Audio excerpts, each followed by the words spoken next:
Hello, and welcome to Candidates Up Front. This is a public interest election program of Berks Community Television and the League of Women Voters of Berks County. Our May 16th primary election is coming up. Democrats and Republicans will vote for judges, school directors, and county, township, borough, and city officials. The deadline to register to vote is May 1st. To check your voting status, go to votepa.gov. That's vote.pa.gov. You can register, change your party, locate your polling place, or apply for an absentee or mail-in ballot. The deadline to register is May 1st. The deadline to apply for a mail-in ballot is May 9th. The League is interviewing those candidates who wanted to be interviewed in contested races. For each race, the candidates will get the same basic questions and the same amount of time to answer them. Hello, I'm Judith Kranitz, a member of the League of Women Voters of Berks County. The featured office we're talking about today is Reading City Council President. The President of City Council is elected citywide and must be a resident of the city. The President presides at council meetings and performs those duties needed to organize council functions. He has the same voting powers as the other district council members. The President interacts with the mayor and other government entities and represents the voice of the council. The position is part-time. The term this time is 2 years, and the current annual salary, obviously a part-time job, is $5,500. There are two Democratic candidates in this race, Verna Quinones and Donna Reed. And each candidate's views are their own, and they're not necessarily those of the League of Women Voters or BCTV. And today, our candidate is Verna Quinones. Welcome, Verna. Hi, how are you today? We're good. Would you tell our viewers about yourself and why you're running? My name is Verna Quinones. I've been in Reading for the past 22 years, working with the community as a case manager. I have 2 kids raised in here, 2 beautiful professional product of Reading School District. And running I want to see a changes. It's time to see a changes. The community that look like me is 65.5% of the population, and we need it's time to move on and go with the community. They look like the community and advances, because the language barrier and the diversity, I believe it's time to do a little changes. And your first language was? My first language is Spanish. Raised and born in Puerto Rico, 22 years in Reading. Mm-hmm. So you've been a citizen all the time? Yep. Yep, Puerto Rico's citizenship was in 32. Yeah. Well, my citizenship is 54 years old, and we born with the citizenship. Yes. Mm-hmm. And tell me, the council president has to interact with the other council members, has to get everything lined up, has to make sure their votes and done things. What qualities do you have that you think will help in doing that? Organize, prioritize, assign, follow tasks. Those are my key to be able to put everything together to move on to the next step. Mm-hmm. And what do you see as the biggest issues that will face Reading in the next 2 years? Public safety is one, and another one is economic development. We need help with the economic development to be able to help public safety. So tell us what your ideas would be on that economic development. What do you think needs to be done? Since we don't have that many space in the city, I believe if we did do more tourism, we can use the pagoda, we can use the city park, we can use the Penn Street, we can use the area where it used to be Concas, I don't remember the name. Mm-hmm. Those places we can develop the small businesses, and people can come and do small businesses and grow a business from there. Later on, they can go to their own places instead of be temporary. That will be a good idea. Bring more investors. Work with the Reading Parking Authority for the parking, because we're not inviting the people right now. We're not inviting the people. And we need to invite the people, get investors that come and fall in love with the city, and they will do everything from the bottom up to help us. Mm-hmm. And how does that economic development, if you can get those things going, how is that going to impact public safety? How will it impact? Will we have a little bit more extra flow, cash flow, so we can be able to have more hire more police because they need help. Same way we can develop in different sector the leaders. Like I'm from another country, so we do have leaders. They help the police department, but not volunteers completely, but leaders. They can help they develop different actions in their little communities and helps the public safety with that. So you use community members to enhance, Yeah. and you'll have more of them available to do that with the economic development. Well, that will bring open doors to see that the community is involved in everything that they can do. And the more involvement, The more involvement we have the safety. community, the more invited for people, and investors will come and see like what we can do better. Okay, thank you. Now, one of the jobs that the council has is approving appointments that the mayor will make. When you're in that function of approving those appointments, what criteria will you consider about the person the mayor wants to hire? The background have to be related, as important as related with what will be the board position be with. Right now, we use two languages. The primary language in Reading is Spanish. We're English, but the Spanish is getting more strong in there. So the bilingual part has to be really important for me because as we want to see changes, we want to be able to communicate. We have to use the both language at the same time. But that background, the experience, the knowledge of the community is important. So would you be looking for appointees who are already familiar, or would you figure they could become familiar? How would you deal with that issue? I'm open to new people. I'm open to bring new people. We need to bring new people. We need to have young people to get involved because we are right now here. What about the future? They need to get involved. People teaching them, helping them to move on and see what is in the city hall inside, what is the government runs, and will be the next person. And one of the issues that I've seen in the city is we have some blighted properties, houses that are falling down or just not in good repair. And there are many ways to fix this. Some people have said those should be fixed. There should be money to fix them. Some say they should be torn down and you should put up something new. Some people say you just need to find a new purpose for that building. They're all many, many theories. What would you do to address blighted properties? Sometimes fixing it costs more than redo it again. I will tear it down and I will put those spaces available for, again, investor.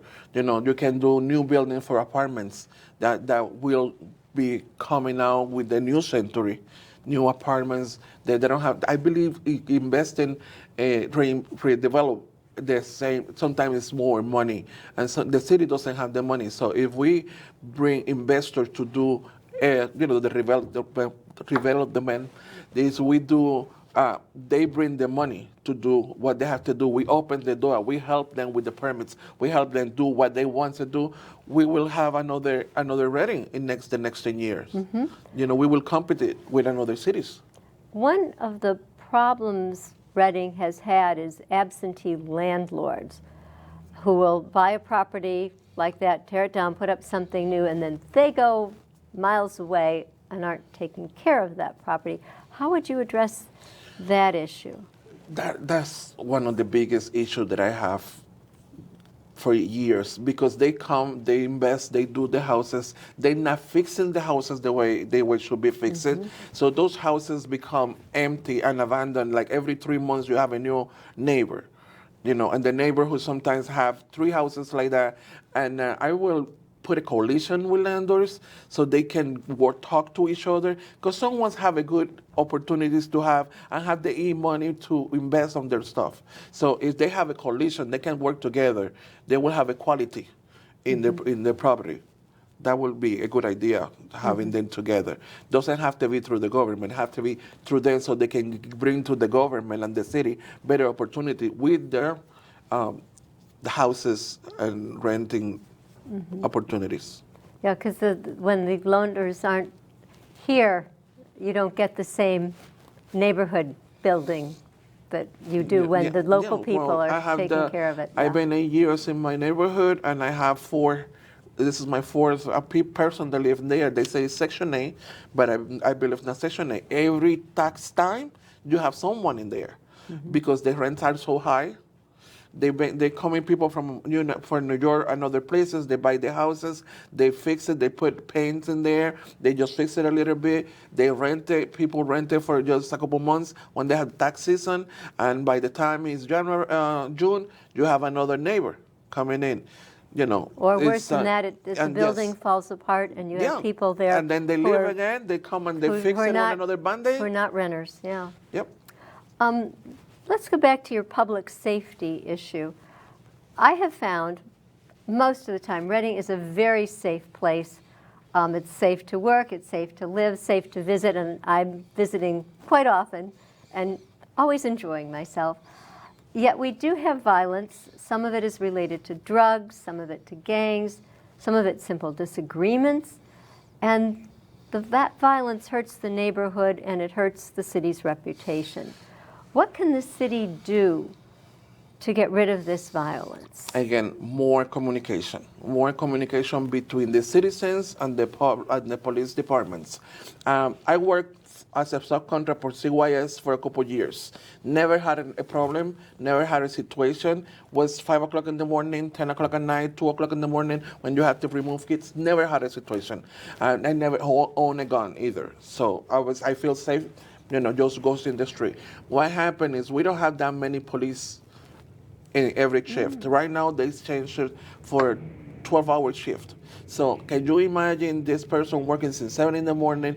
By 5 o'clock, they're tired. And so they fix it with 2 shifts instead of fixing it, we bring in more.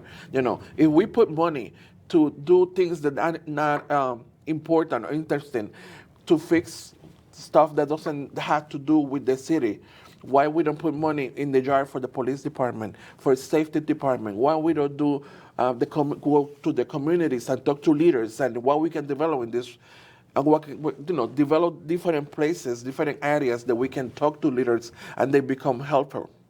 I live in South 16. In 8 years, only one time, last November, was somebody got shot in 40th Street, and they run all the way to South 16, which was my block, 1 block out of me.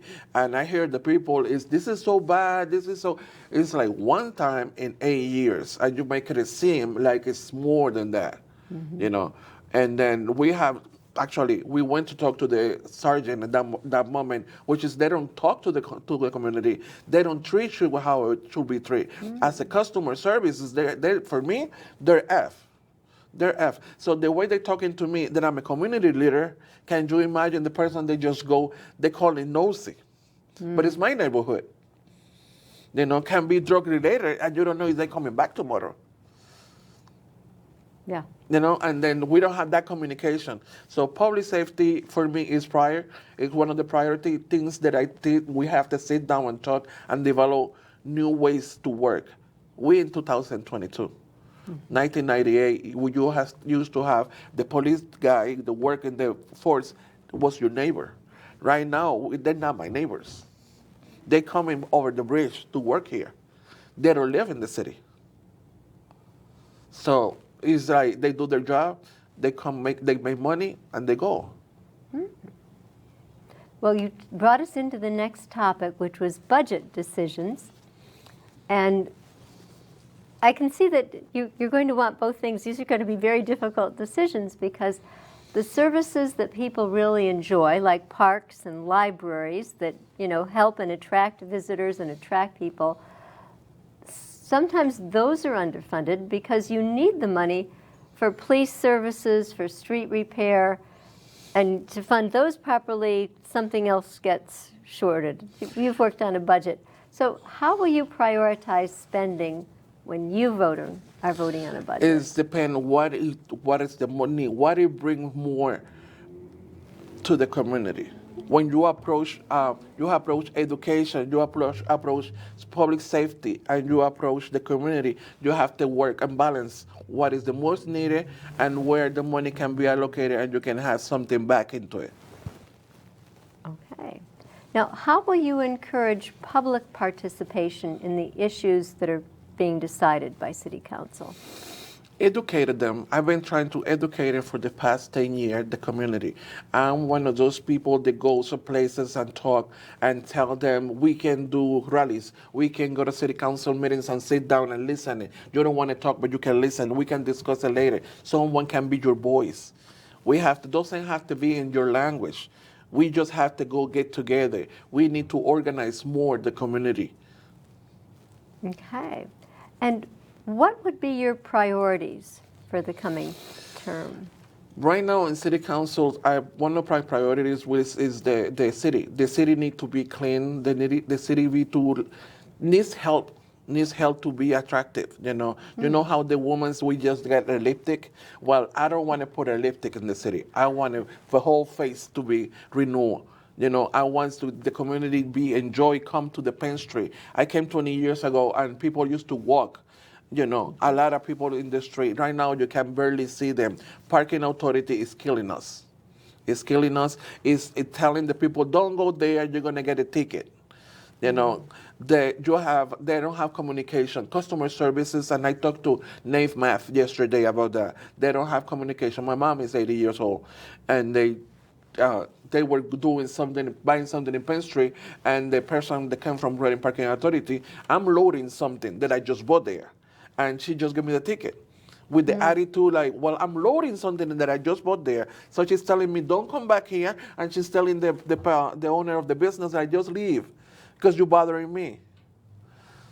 How he's not able to load in whatever he just sold me because they are in a hurry. How it's like and that doesn't and then the people, help economic productivity. And they don't respect the elderly people. So the elderly people don't go someplace else to Walmart to buy instead of come to the downtown. We have supermarkets in the downtown too. We have also supermarkets here. We have stores in here. We have the pizza shop. Now we have College Town. People doesn't come and buy, but they can see, oh my God, look at that building, how they changed it. Oh, look at how pretty it is. We have 3 or 4 facilities in here that need to be done something with that. It's been so many years just closing down. Mm-hmm. I don't want to know what will be surprised when you open the door. Mm-hmm.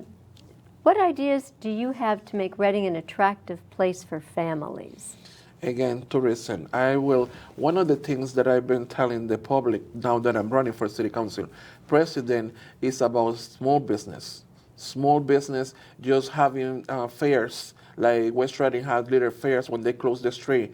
And those little business can become bigger and they can find places where they can make the small business open on a daily basis instead of in the weekends. Bring more, attract more. It used to be theaters in here. Now we don't have any more.